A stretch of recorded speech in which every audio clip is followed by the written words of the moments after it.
Welcome to the Karl Rominger show. Uh, Tonight we're going to talk about, well, I think I made a challenge earlier. If anybody has information on election fraud, I wanted you guys to call in and talk to me about it. I want to know what you knew about, what makes you sure that there's fraud going on out there, and what that evidence might be.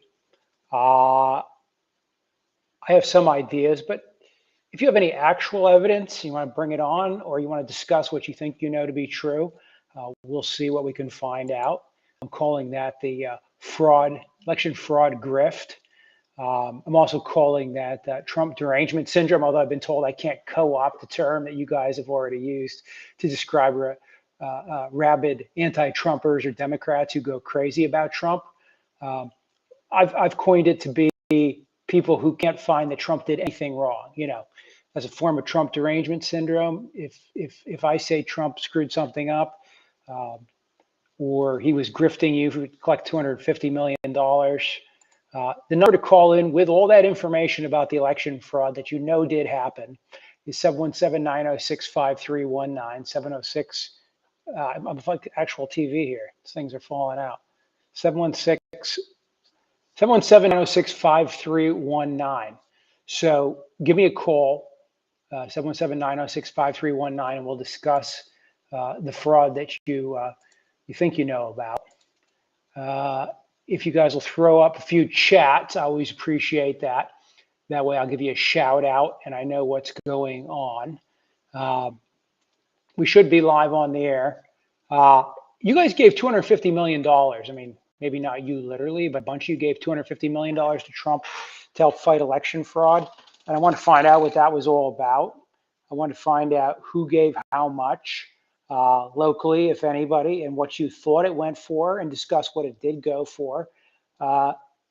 Did you know, for instance, that Don Jr.'s fiance commanded $60,000 to talk at that event? I don't know. Maybe you don't care. Maybe it's a nothing burger that somebody got $60,000. A lot of you are complaining about the price of gas, and I want to talk about that as well.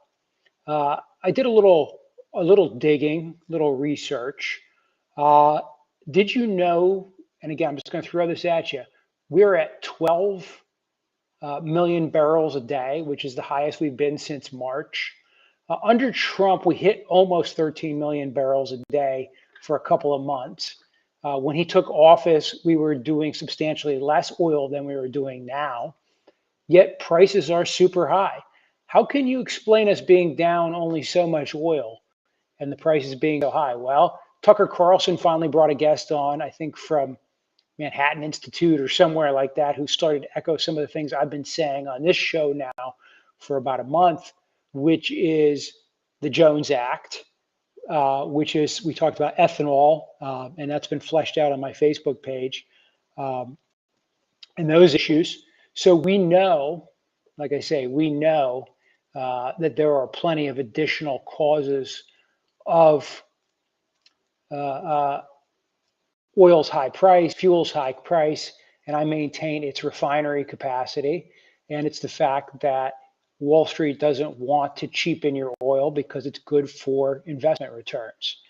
And they're not going to help you out. The Saudis, everybody's on a big cash grab right now, and they're going to ride that out.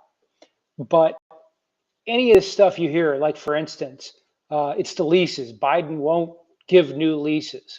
11% of all fracking happens on public land. Those leases only apply to federal public land. That's 11% of where fracking occurs. 95% of all current and new drilling is frac style drilling, which means that these leases you keep hearing about only affect about 10% of 95% of the drilling, so about 9% of the available drilling. So it's not the leases holding back massive drilling. It may be slowing some things down on federal land, but there are more rotary rigs up and running than there were for a long time now.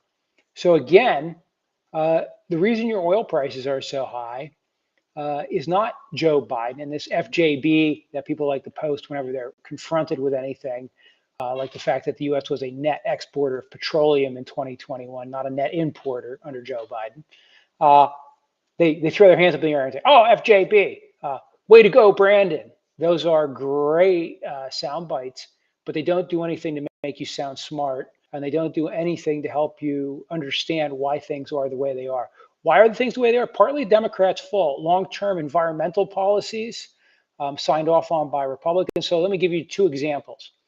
One is don't drill, save the environment, right? Those are the Democrats. We can blame them. They've been doing that to us since the 70s. I always joke back when I was a kid in the 70s and 80s, all those people wanted were windmills. Somebody finally gave them a windmill that works, and now the windmill kills too many birds and it's unsightly and they can't have it. So they'll always be NIMBY whiners. Republicans are NIMBY whiners too. Rick DeSantis down in Florida, you guys want to make the next president of the United States, didn't want any drilling off the coast of Florida because he was going to fight Trump on it. So he got Trump to agree because no drilling down there. So Rick DeSantis prevented the drilling off the coast of Florida, but I don't see one of you guys getting mad about that. I don't see anybody, whenever I post that, people are like, what are we talking about? Who cares? Because if you want to be consistent, if you want to say that anybody who was opposed to drilling, who prevented drilling, has to go or can't be trusted or needs to straighten out their act, then you better get on your little horn and call up your buddy Rick DeSantis down in Florida and ask him why he refused to allow anybody to drill down there. You know, I don't know. Why would I say that? I would say it because it's true. All right. Now, the other one, so that was example of Democrats and some Republicans being opposed to new drilling.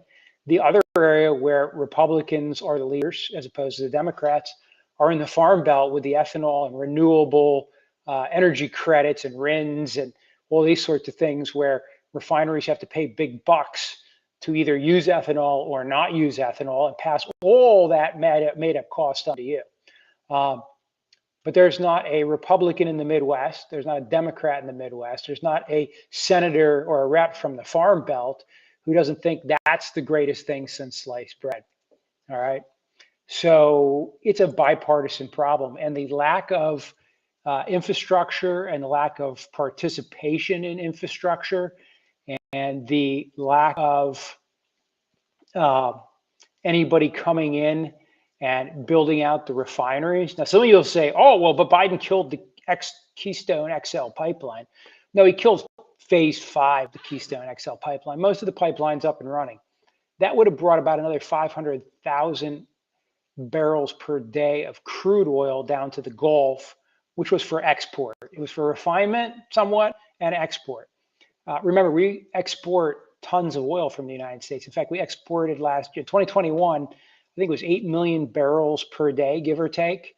And most of that came down from Canada or from Texas because of the Jones Act, which is the other big pillar that neither side wants to repeal because, well, it really helps big shipbuilding companies like Mitch McConnell's family and transportation entities like them, and helps people like unions in the shipbuilding yards.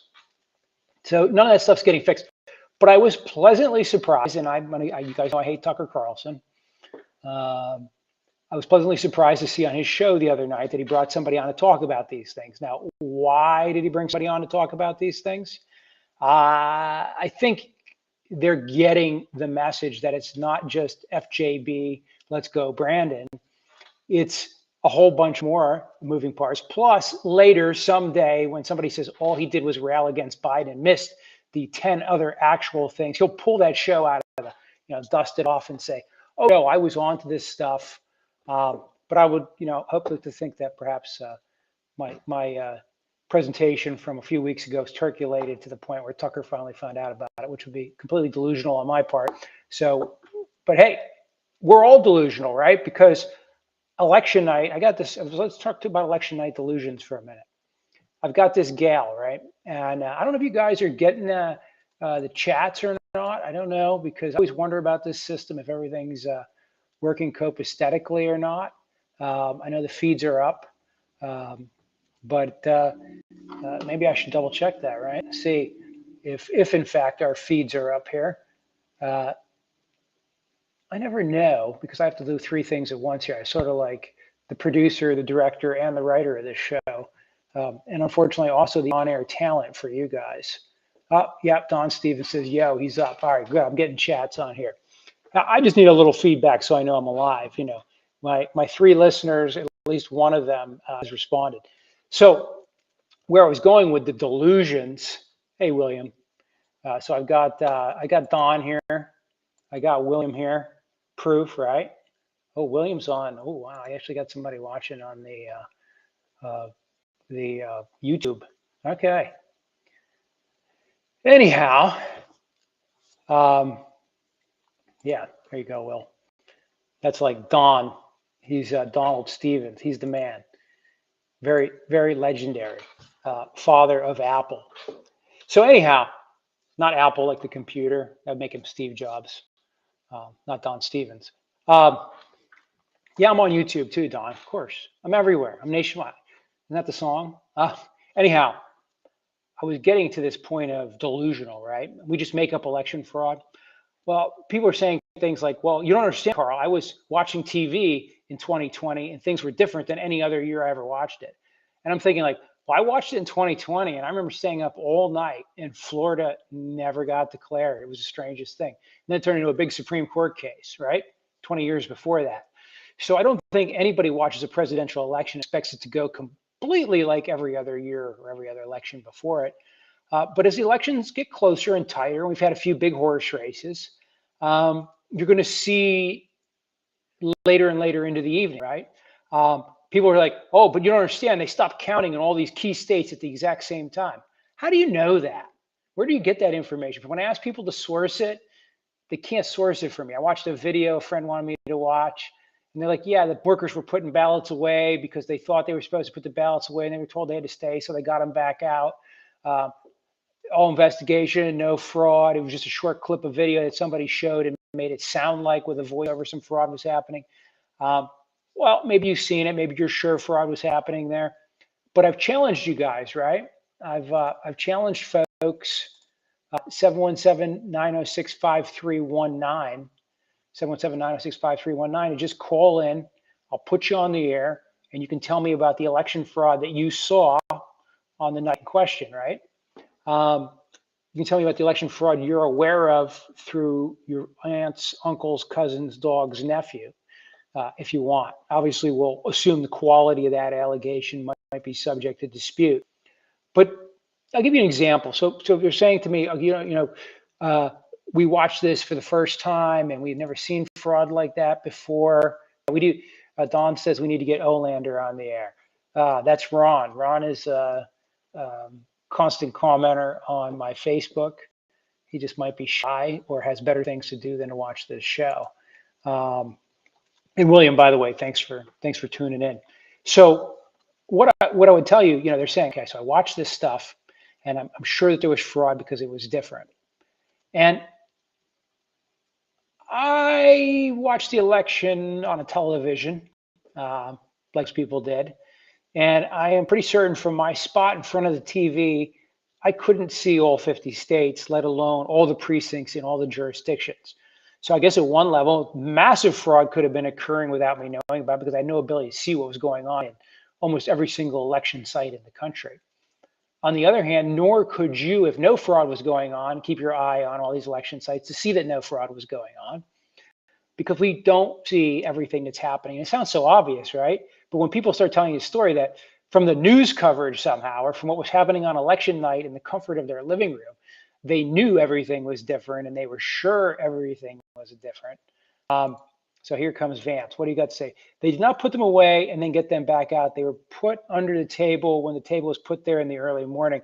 Yeah, they're saying that what happened is those were all de-enveloped appropriately in front of the people in charge, that they put them in these suitcases or whatever they were, put them away, and then they were gotten back out when they were told they couldn't go home, that the election workers actually thought they were going to be allowed to go home and they were told they can't go home.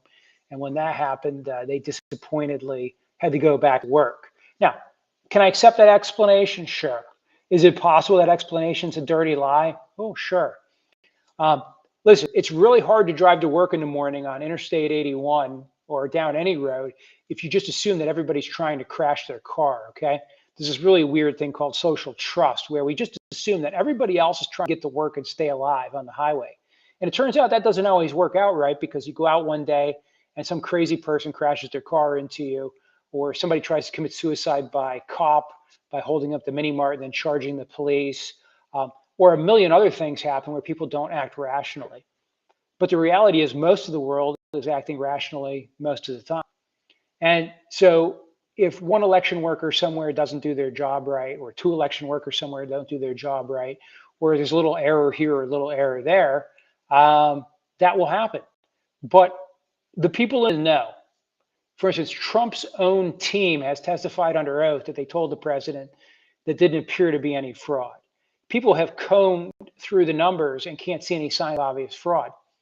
And again, like I said before, if you've got the fraud, you got good stories of the fraud, post them here, and we'll look at them. Or call this number 717-906-5319, and we'll try to discuss them here. My biggest problem is, people say, "Oh, there was this fraud," and we trace the fraud back, and we look for it. And Trump's people can't find it, and later people can't find it. People who've done massive studies can't find it. And occasionally somebody finds something that suggests it was possible. But nobody can pin down for me or anyone else what this fraud is. But then Trump comes out and says, and Bannon in the war room, right, in his war room, kind of like my war room with that cool Audi back there, saying, "Oh, we will deconstruct it, Bill Barr, how dare you? And we will get back to you, Bill Barr, and we will show you how wrong you really were. But first, we must be reelected, and then we will show you how wrong we really are." If that doesn't sound silly to you guys, the idea that they need to be reelected before they can get back to you. Now, Vance, you're saying they put those ballots multiple times through the machine. You got any source for that? Source it, baby. Put a link in here. Put it on my page. Post it right on my Facebook page, right? Because if you got the link that shows this, can prove this, show us the evidence, all right? I'm not saying you're wrong. I'm not saying you're wrong. But in order to believe this grift, right, that $250 million that Trump collected, $100 million a week after the election, and another $150 million over the next couple of months, what did they do with all that money?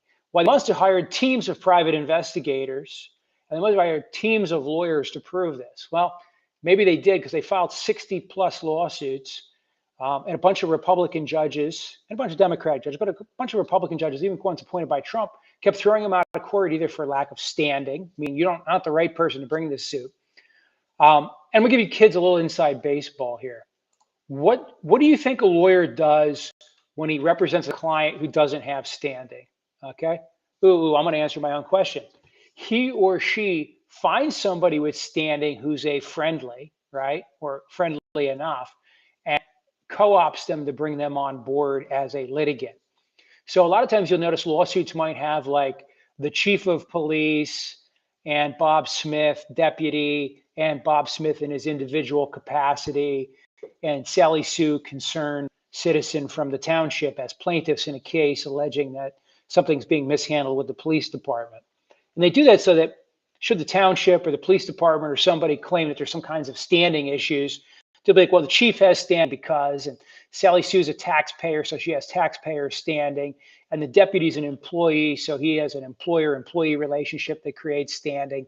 Getting the picture here?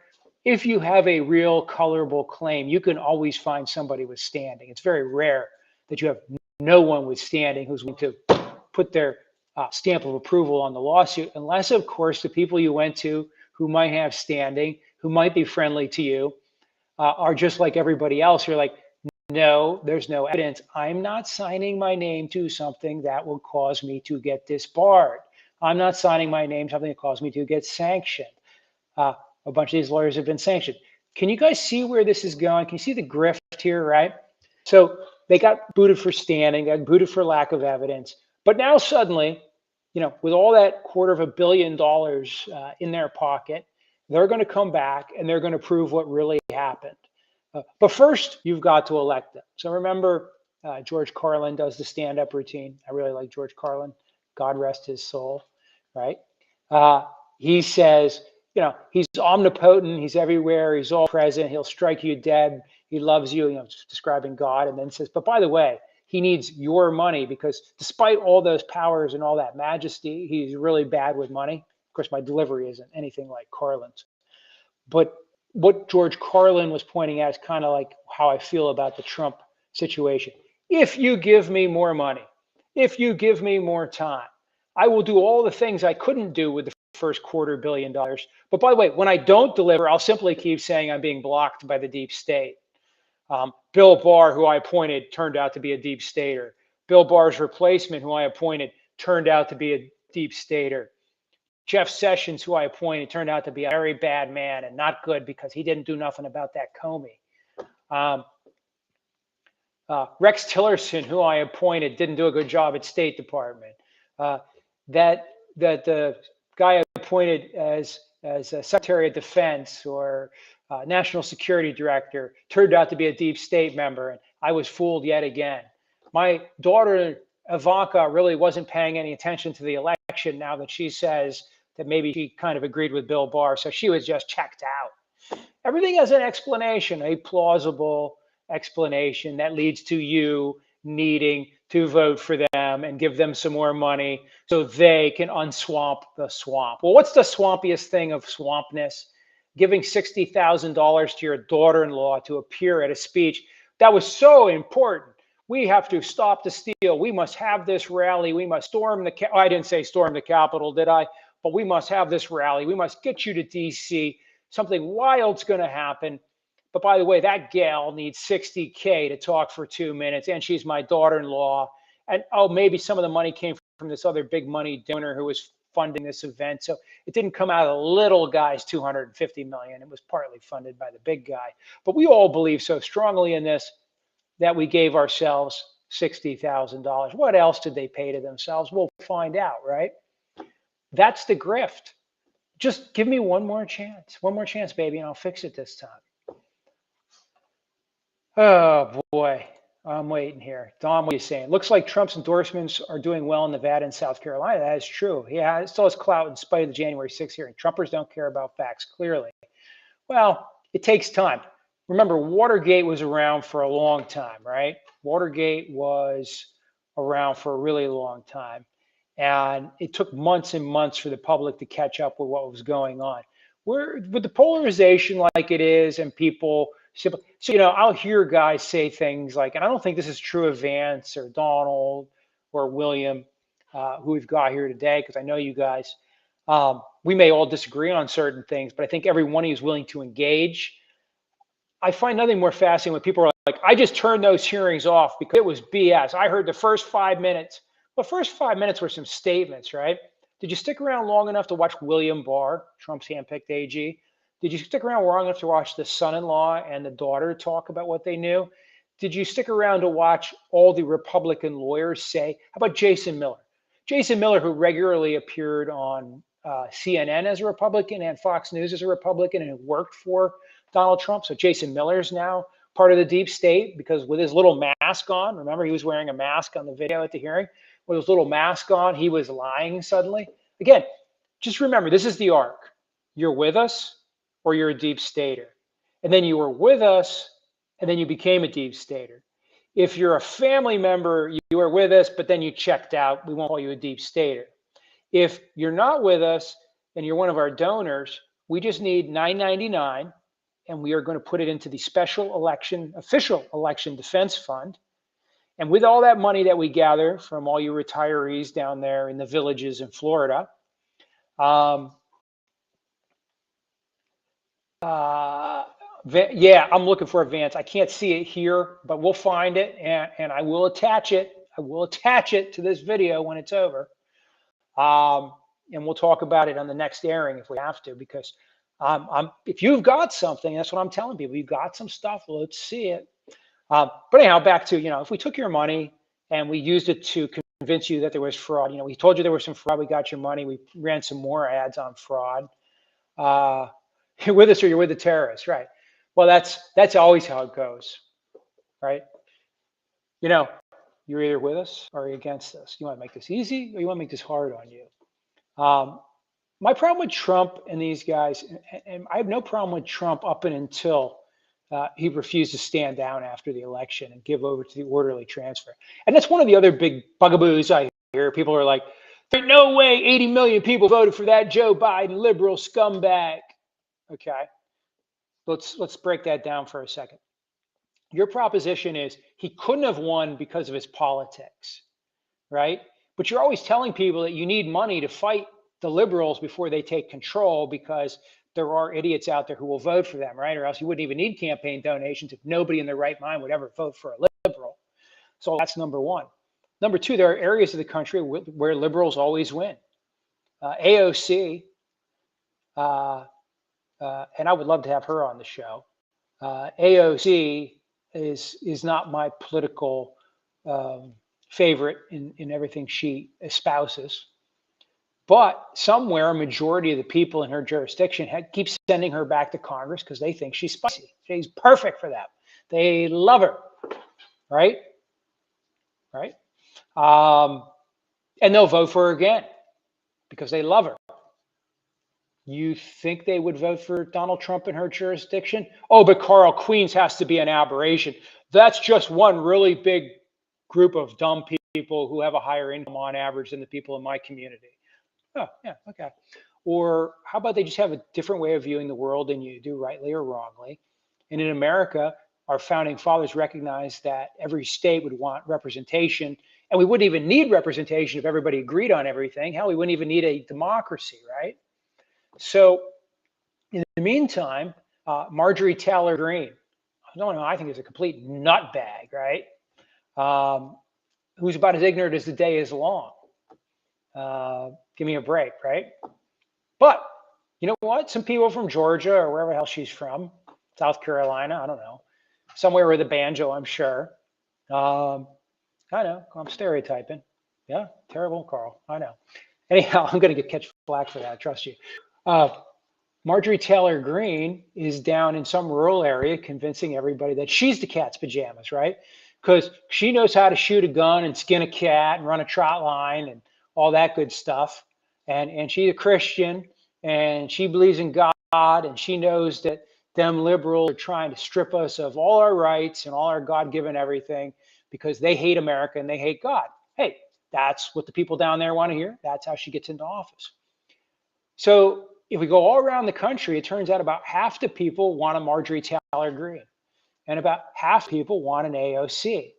So if you had an election between a Donald Trump and a Hillary Clinton, right, Donald Trump could pull from both sides, and he did, and he won.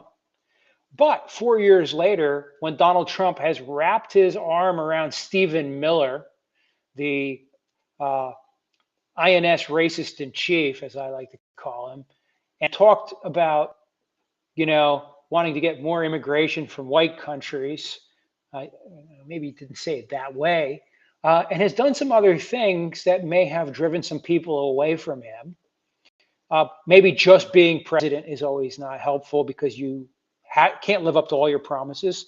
But for whatever reason, now, remember, we got a country that's, again, equally split between liberals and conservatives. And they have a choice between sleepy Joe Biden or bat guano crazy orange man Trump, right? And I know some of you don't like it when I call the orange man orange, because somehow calling the orange man orange is, using skin color, I've been told. Maybe I should work that out of my repertoire. I'll study it the same way Howard Stern did the R word for a number of years and work my way back to it, and maybe purge it from the show after my ratings are high enough. Maybe we'll stop calling him the orange man. But my serious point on this is Trump was a choice, right? That may have not been as palatable for some people. So this concept that the election must have been rigged because there's no way that Donald Trump beat Joe Biden is just somebody who couldn't conceive of themselves voting for Joe Biden. Yeah, go orange or go home. That's what I agree. See, now you guys are joining in on the fun too. Well, I'm not even going to go there. I'm not. By the way, I posted something on my Facebook page about gas mileage, and I'll come back to that in a minute. But if you don't think Biden could ever win, then you're not qualified to analyze the election because you're making a fundamental human mistake. You're assuming that everybody thinks like you do. You're assuming that everybody has the same values you do or close. And the way I would like to explain it is really rich people, they know that there's poor people, but they assume that most people live like they do. And really poor people, they know there's rich people, but they assume most people live like they do. And middle class people know that they're somewhere in the middle, but they assume that most people live like they do. And kids who wake up with Christmas trees in the living room think that everybody has a Christmas tree in the living room. And kids that wake up with menorahs and no Christmas tree, they know that other kids have Christmas trees, but they're pretty sure that the menorah is normal. You know, that's how we live our lives. If you live in a little town and you have a barbecue grill and you go fishing on the weekend, you have that in common with millions of other people across the country. And you don't have that in common with millions of other people across the country. And that's hard to grasp. Think of a potato chip factory. Now imagine 100 pounds of potato chips going down the conveyor belt every second, right? In a second or two, more potato chips are going to go by than you'll ever eat in your lifetime. And in the course of an hour, enough potato chips will go by to feed a town for years. And we have factory after factory after factory producing potato chips, gazillions of pounds of potato chips, right? Because that's how big the world actually is.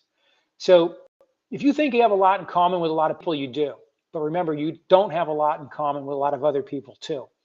So when we start thinking that elections should be clearly decided because one candidate is obviously better than the other, we're getting into the delusional land. The other thing is you'd have to believe that major parties are picking duds, which is always possible. But generally speaking, they're going to put forward people that are palatable enough to their people. And given the registration breakdowns in the country, et cetera, we would usually expect the race to be fairly close. Lopsided races are when people win by 4, 5, 7 points one way, because then that makes like a 10-point spread, 14-point spread. So don't get ahead of your skis and assume that because Biden won, there must be fraud. Because there's no way anyone voted. He didn't have rallies. Well, guess what?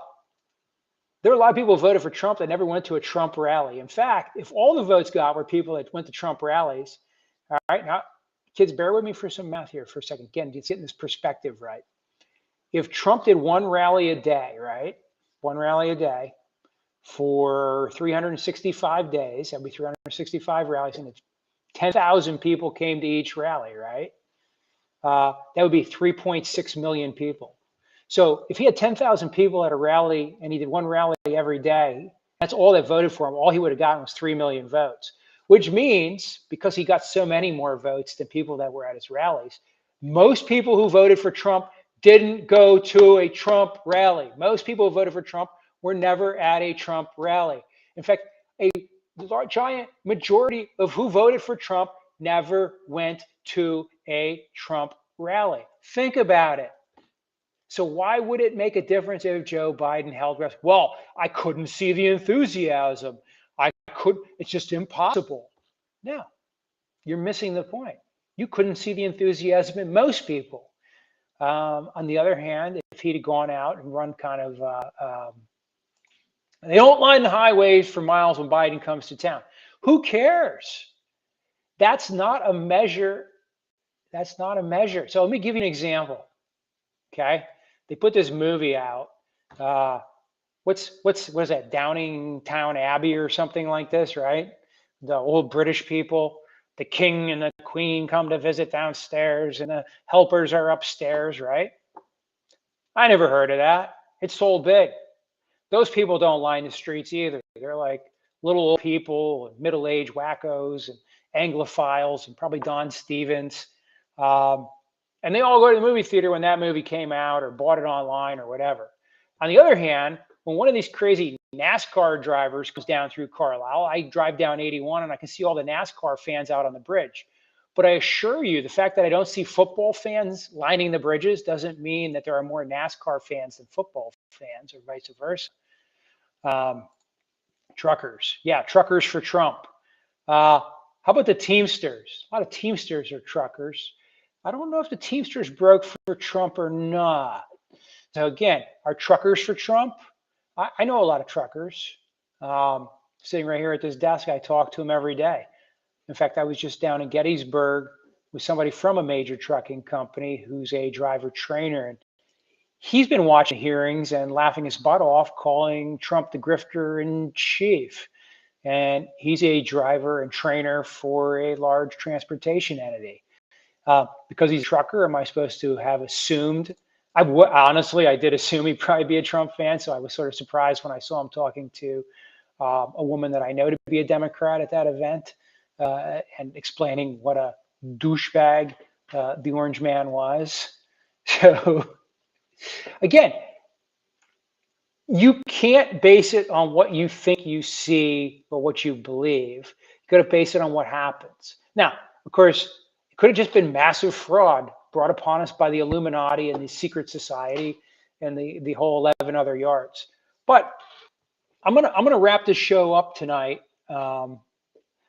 Yes, truckers are not all morons. In fact, even truckers that are for Trump are morons. In fact, there's a lot of valid reasons to want to vote for Trump. There are a lot of valid reasons to have voted for Trump the first time. There are even good faith reasons to have voted for him the second time, mainly Joe Biden, right? Given the choice between the two. I fortunately didn't have to make that choice, right? I didn't have to vote in either one of those elections. It's kind of like the abortion thing. I don't ever have to decide that one, right? By the way, our Supreme Court is going to be deciding that one real soon. I actually thought the committee might have held off on their hearing today because they thought maybe the Supreme Court was going to drop the abortion case, no pun intended. But they did not. So maybe next week. I don't think anything is due to come out tomorrow, but maybe it is. We're going to see how a few more of these cases are decided. Big gun case coming out. We'll be talking about that, I'm sure. Listen, guys. Yeah, I'm not putting that back up. People don't line the highway for miles when Biden comes to town. I don't disagree with that. He's not exciting. But you know, sometimes when you're in a restaurant and you're not sure what to order, you get something that doesn't excite you because it seems safe, right? It seems safe. Racists seem to have had good reasons to vote for Trump. He certainly gave them dog whistles. What did he tell the Proud Boys? Stand down, stand ready, or some weird thing like that. And then they showed up, right? Because they heard the whistle. I don't think Trump planned that in advance. Put that number back up, 717-906-5319. I don't want to talk about anything else, but if you got information about election fraud, I want you to throw it up here right now. Last chance, because I'm going to end the show shortly. I wanted to see if anybody in the listenership, in which numbers, by the way, I'm going to toot my own horn for 1 second. Now, a live stream on this gets a certain number of listeners, but there's actually going to 4 locations at once. It's going to a couple different feeds, Twitter, the Karl Rominger Show on Facebook, my personal Facebook, and YouTube. So across the aggregate, we get a pretty good number of views, but we also get a massive number of views after the fact when it's not live. That's when most of the listenership and viewership is. And also on Spotify and Apple. So you can get it there as well. And we have rough listener numbers there as well. The show has a pretty good reach. I'm happy with that. But the reason I'm putting this challenge out is because it's not like I'm asking 10 people. I put this out to thousands of Facebook followers earlier.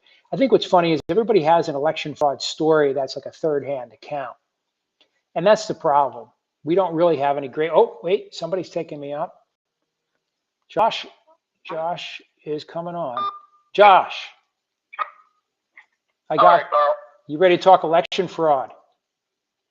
I would like to talk election irregularities. Irregularities? What? Okay, go ahead. I thought irregularities are what happened to old men in the nursing home, but go ahead. It's just so much easier to say fraud than irregularities. Well, irregularities are interesting, right? I mean, the term itself doesn't mean willful fraud. It just means something strange or different than normal, right? Right. And fraud requires extraordinary proof in the law, and irregularity might not require the same level of proof. But like, which irregularities were you most concerned about? Well, I mean, there's two different types of irregularities. I mean, you have irregularities that have been concerned, like brought up about, ballots go from New York to Lancaster. All right. So maybe there was a trailer load of 12 skids of ballots with military people's names on them or whatever. We don't know, but it wasn't investigated. So we have an interesting question. Let me stop you about that one for a second, okay? So he's a truck driver, right? Hauling U.S. mail. So the first thing I would want to see is his logbook, right? Because he's in the modern era, he's got to have an electronic logging device, an ELD. So has he ever presented or shown his ELD data to show where he drove from that night and where he went to with the GPS data? Well, I mean, according to what he's saying, he's just always been the standard route. Well, I don't care if it's a standard route. I'm telling you right now, if I got drivers driving right now, right? If I get the safety guy on the... If he's working for the post office, wouldn't that be the post office obligation to, expose those or disclose those things? Whoa. Okay, it could be their obligation to disclose it, but more importantly, when someone's trying to prove fraud and they've collected $250 million to prove the fraud with, one would think their lawyer would issue a subpoena to the post office and say, could thou please provide me with this truck driver's log so I can verify that he did drive at the time frames and places he claims he drove on the dates and times he claims he drove. And while I've got your attention, can you attach the bill of lading and mail certification, because there's paperwork that accompanies all U.S. mail, by the way. The truck is sealed. I actually hired drivers who work for the mail in my current profession, so I know what they have to have. Now, if that stuff doesn't exist, that gets even more interesting, right? Then was he really in the truck, or was it a secret load of stuff? And if he's a truck driver, why is he taking a load if it's not being properly logged, et cetera, and how's he getting paid? I'm just saying, it's an interesting story, but there's so much documentary evidence that either exists and is easily requested, or didn't exist and raises major questions, and therefore if they got that answer, we'd know it didn't exist already. So, well, that's what I'm saying. So why hasn't the federal... Whoa. Let me stop you, Josh. How is it the post office's job to raise that? There's a guy claiming fraud, right?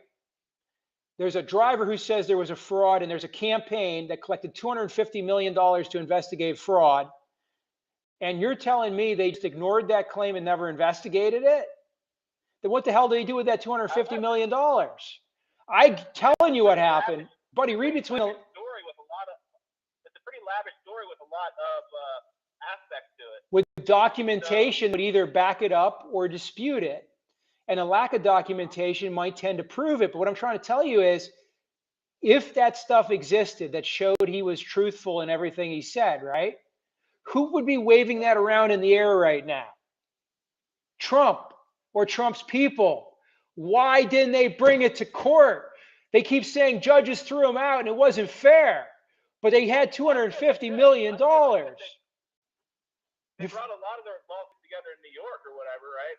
Right. But they kind of ignored Pennsylvania. Like we pretty much just got ignored completely, because who's gonna challenge any of those things here on the ground? Well, what are you talking about? Rudy Giuliani was up in the middle of Pennsylvania at the courthouse. Did you hear what Rudy Giuliani did up there in, I think it was Lycoming Courthouse with the federal judge?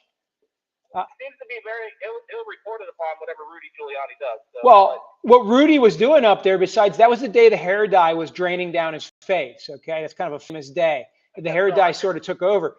But he was in court, and the federal judge asked him, Rudy, or he said, Mr. Giuliani, I believe, which legal standard are you proceeding under?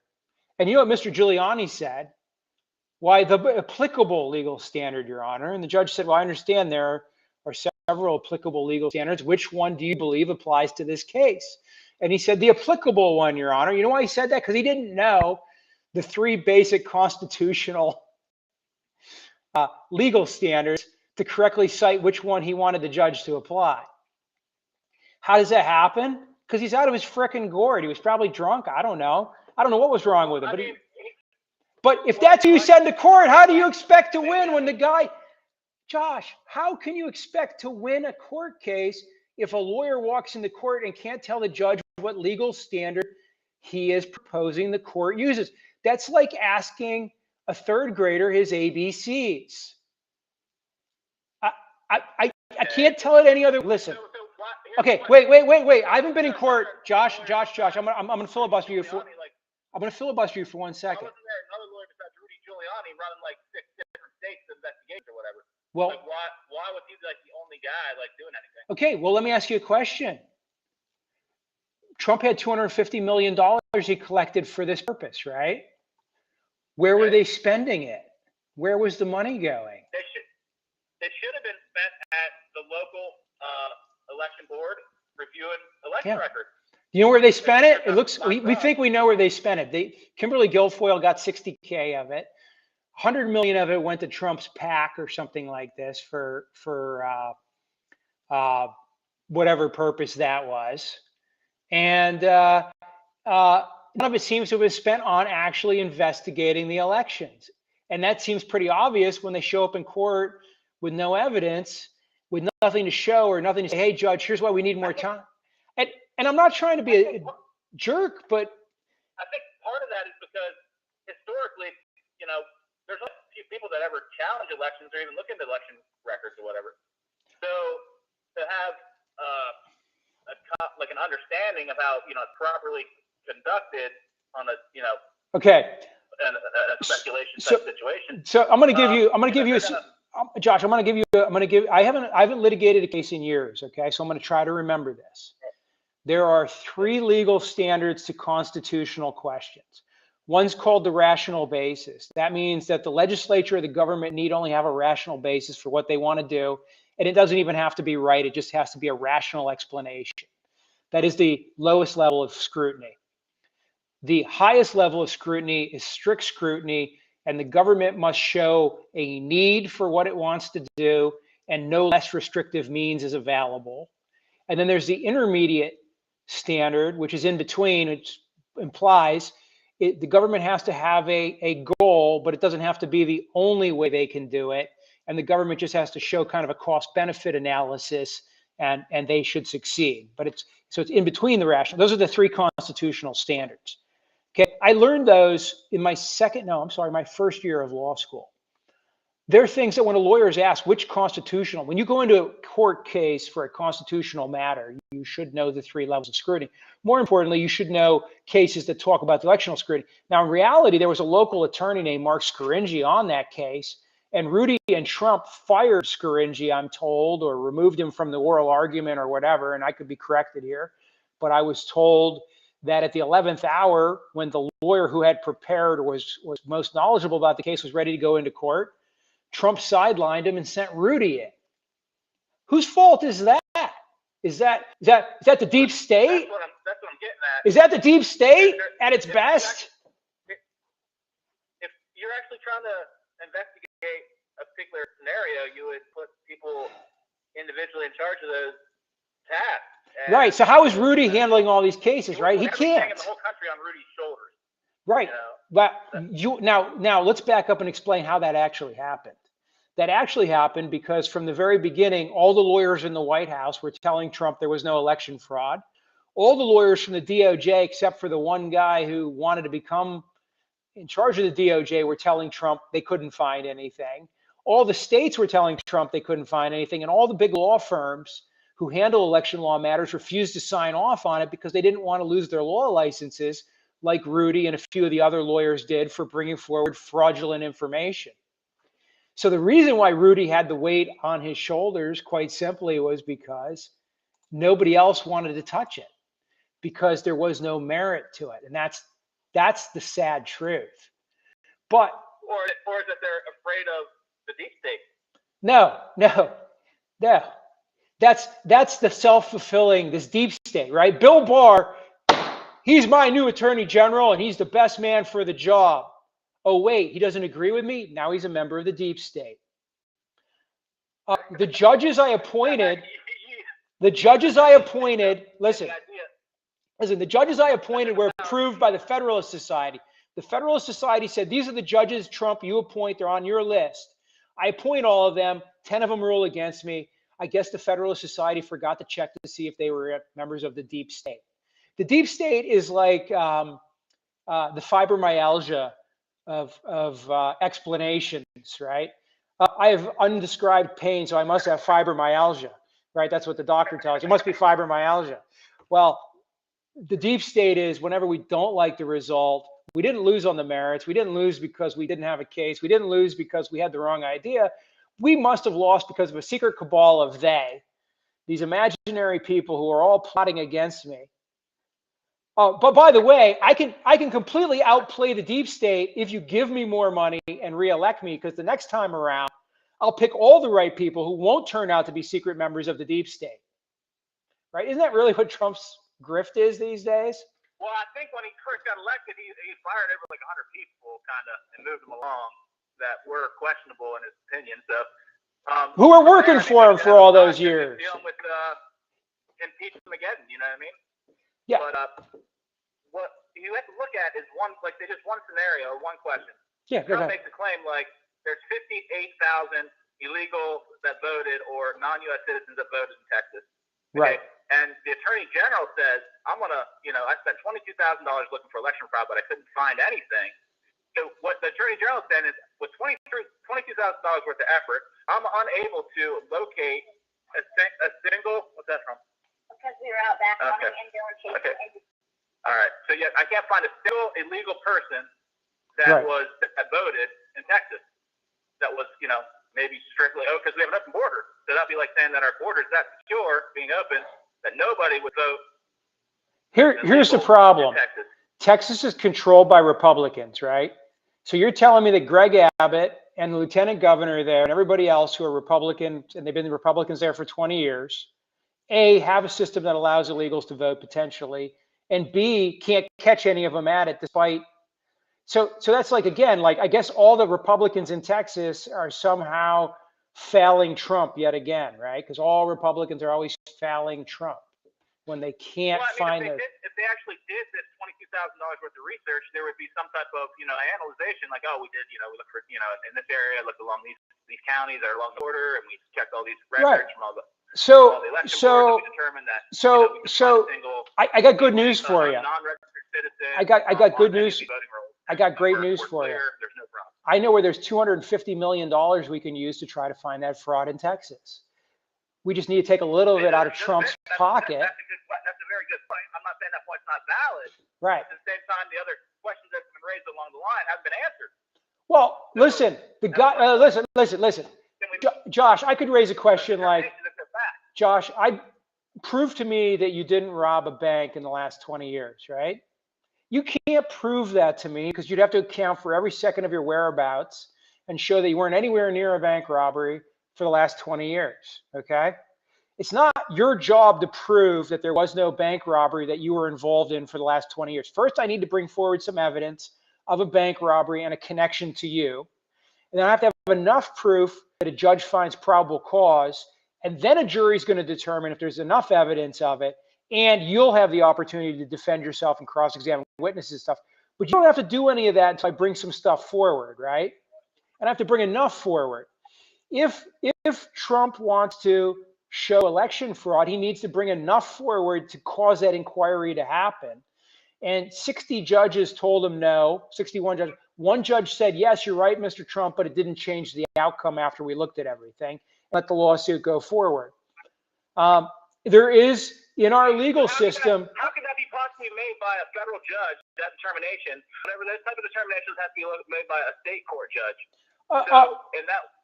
No, it depends what the claim is. There's no interstate crime in that situation. I mean, in Arizona and in Michigan, we weren't hearing about truckloads of ballots. Right. So in Arizona, the state legislature. There's no reason for the federal government to really be making a determination. Okay. Whoa, Josh. Be making a determination. Whoa. Prove you're not on a methamphetamine right now. Okay. Slow down. Said, prove you're not on meth right now. You're talking really fast. You know, I'm joking with you. No, but seriously, think about this for a minute. Arizona legislature spent millions of dollars on an audit that showed that there was no widespread election fraud, and then in fact found a few more votes for Biden, that there was actually an undercount of Biden's votes, and Biden came out of that review by the Arizona legislature with slightly more votes. Again, the Republican Arizona legislature paid millions of dollars for this special audit. So Arizona was audited, and it went against Trump. But no one wants to talk about that because, well, it doesn't fit into the election fraud grift, right? Look that up. Fact check me on that. You will discover that Arizona legislature spent millions of taxpayer money chasing down the demons the Trump campaign and Rudy said were existing in Arizona, and they weren't there. There was a big push to decertify the results. So like the state certified the results, saying, oh, everything's good, but then after time passed, there was some controversy, and then there was a push to decertify results in a lot of the states. There was a big push because somebody spent the $250 million you're supposed to be using to investigate to cause people to think that there was something there. But I want to remind you, look up the Arizona stuff, and I challenge anybody listening to me, look up the Arizona stuff. You're going to see that the Arizona Republicans paid big taxpayer dollars to check out all these election fraud claims, and all they found out was that Joe Biden actually got more votes than they originally thought. So Arizona actually went farther into Biden's territory by a handful of votes over the 10,000 that he was already up, despite all these claims of fraud, after it was all checked out by the Republicans themselves and the people they hired, not by some wacky Democrats. Well, the Republicans didn't want to lose their position by challenging the results because they gained in those states. So what you're telling me is there was this really elaborate voter fraud run that was run just against Trump, but not against Republicans in general now. I mean, it could have been for they can program it to whatever they want according to, the fact that the election computer has routers in them. They use Dominion machines in Arizona? I mean, that's what I'm saying. There's too many details that I don't think anybody knows. We do know that. It can all be looked up. That's the beauty of it. That's my point on all this. Good, but who has that time? I mean, what do you mean who has that point? That time. Listen, for $250 million, you know how many lawyers you can hire for a year? You can hire at $250,000 a year, 4 lawyers for $1 million. You can hire 1,000 lawyers for $250 million to spend a year looking at this stuff. Imagine that, 1,000 lawyers spending a year. That's how much money they collected to look into this. We're a year and a half on, and they don't have butt kiss to show you, except the promise that if you give them some more money and vote them back in, they'll show you something. I mean, dude, like the Hale-Bopp comet came and went, and some people apparently left with it, right? Because they wore their purple tights and killed themselves at the right moment. They got to go up to the Hale-Bopp comet. That's what's going on here right now. People are getting a promise. If you do this and do this and do this, then that'll happen. Well, it didn't quite happen, So here's what we got to do now. Really, what would be the problem with having another? Outside of Biden running for a second term, Trump can run again. No one wants Trump to run again except Trump and a bunch of people. What happens if we have somebody like Ron DeSantis run for president, or somebody else that's not Trump, that's actually he can win. With a lot of people's thoughts. So is that just going to happen? I mean, is that going to be? Is it possible? Let me ask you a question. Is it possible that a Democrat? You live in the United States of America, right? I just want to ask you a hypothetical question. Are you telling me that no Democrat could ever win president again in the United States? That's impossible for a Democrat to win president. Therefore, if we have other elections, what I'm saying is, if Trump, the Republicans have a choice for president. Trump's not getting the nomination. Trump's not getting the nomination. Trump's not getting the. We all know Trump's not getting the nomination. I mean, we know that. I think it would be advantageous for our country to have a different viewpoint. But at the same time, in contradiction to what the former administrations on the Democrat side have done and allowed to happen, Trump's at the time was a better choice because, once again, you put these big candidates on the ballot, there's difficult for anybody to compete against. I mean, who could have beat Trump? I mean, at the time, he's taking on Hillary. Who could actually beat him besides Trump? I mean, who could have done the job? I mean, well, we'll see. We'll see. Listen, the Democrats are probably going to put up somebody more dynamic this time around.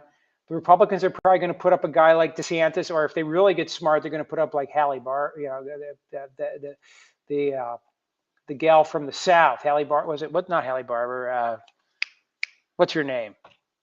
Oh gosh, Indian American governor from South Carolina. What was Hallie? Is it Barber? I don't know. I can't remember her last name. I can't say. Yeah.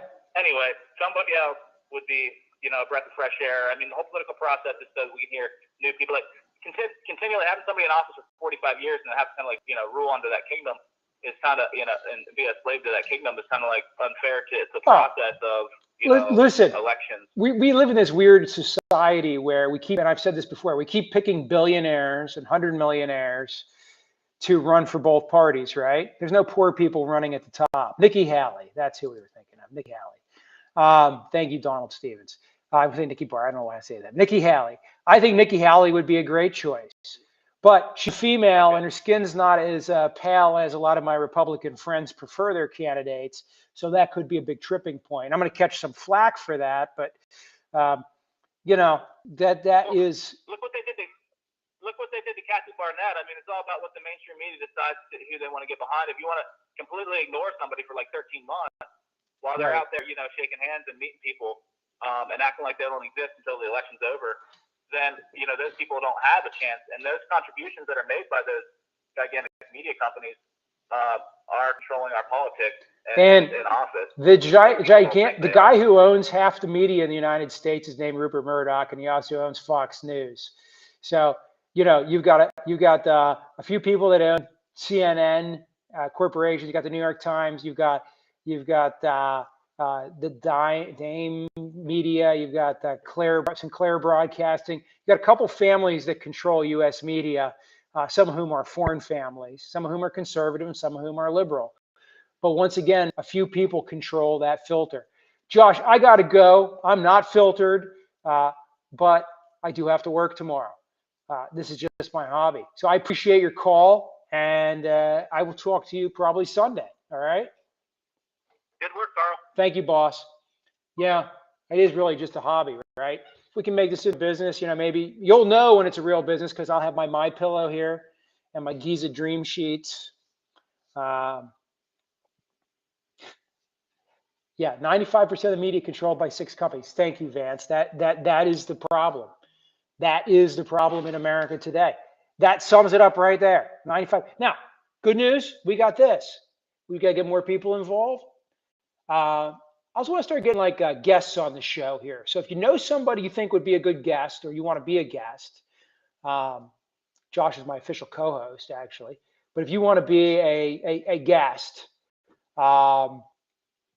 get them in touch with me or introduce them to the show. And I'm going to ask you guys when you get off the air here, whatever feed you're looking at, please share it, put it out to third parties for me. We're going to try to grow this audience, and I appreciate your time, and I really, really appreciate you guys listening. And Vance, thanks for that. 95% media is controlled by 6 companies. Let that sink in. I will talk to you guys on Sunday